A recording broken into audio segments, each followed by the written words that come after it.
ब्रह्ममुरारिसुरार्चितलिङ्गं निर्मलभासितशोभितलिङ्गम् जन्मजदुःखविनाशकलिङ्गं तत्प्रणमामि सदा शिवलिङ्गम् देवमुनिप्रवरार्चितलिङ्गं कामदहन करुणाकरलिङ्गम्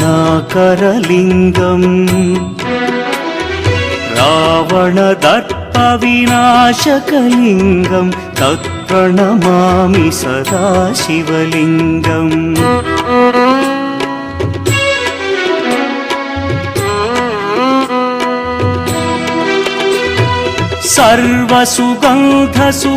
सर्वसुगन्धसुलेपितलिङ्गं बुद्धिविवर्धनकारणलिङ्गं सिद्धसुरासुरवन्दितलिङ्गम्